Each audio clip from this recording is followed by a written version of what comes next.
Bueno, nos quedamos con dos preguntas que vamos a intentar responder ahora.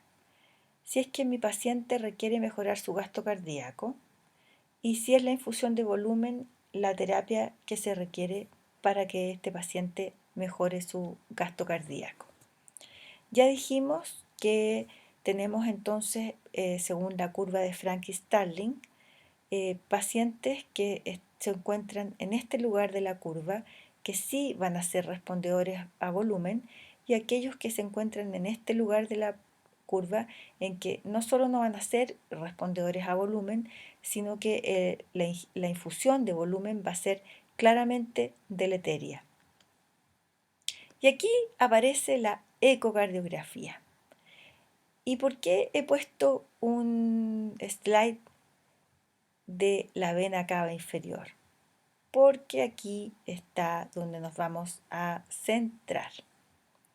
La ecocardiografía nos permite un monitoreo hemodinámico funcional. Nos va a permitir medir parámetros estáticos y parámetros dinámicos y en tiempo real y repetibles en el tiempo, las veces que ustedes quieran con ecografía transtorácica. La vena cava inferior tiene características que la hacen única.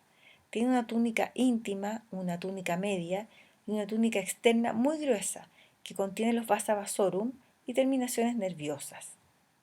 La vena cava inferior es colapsable con la respiración, por eso cuando los pacientes están con PIP cambia un poco la forma de enfrentar la vena cava inferior, pero su diámetro no se afecta por vasoconstricción compensatoria. Entonces sus dimensiones se alteran con el agua corporal. O sea, si yo tengo más agua corporal, el diámetro de la vena cava inferior va a ser menor. Si yo tengo déficit de agua corporal, la vena cava inferior va a tender al colapso. Existe literatura bastante variada en distintos tipos de pacientes y la verdad es que la estimación del volumen sanguíneo con medición de la vena cava inferior al lado de la cama del paciente es útil. ¿Cómo se realiza? La vena cava inferior, vista desde la visión subsifoidea, es bastante fácil de encontrar. Buscamos el hígado, buscamos la aurícula derecha y encontramos la vena cava inferior. Esto es de un simulador donde vemos que es bastante fácil realizar la medición y la presencia de una vena suprahepática nos da el diagnóstico de que la vena cava superior está aquí entrando a la aurícula derecha. Si medimos este diámetro, este corresponde a un parámetro estático.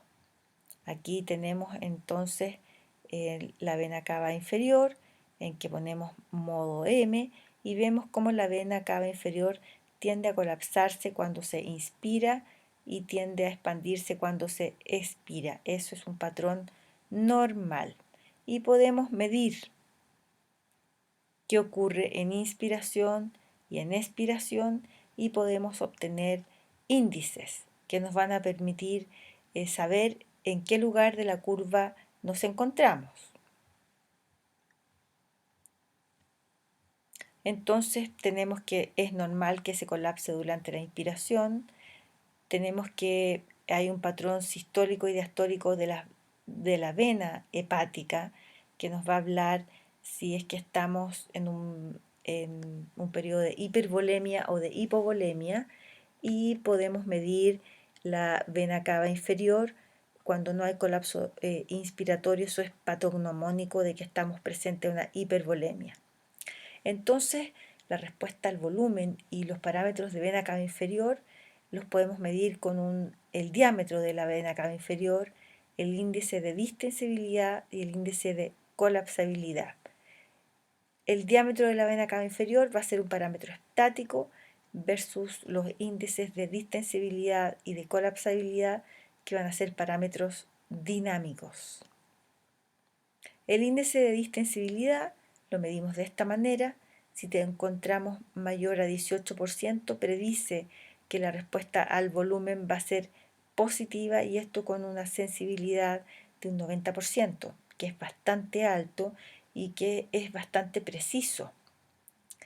Entonces el rol de la vena cava inferior en la monitorización del volumen estático eh, es bastante precisa y está bastante variada.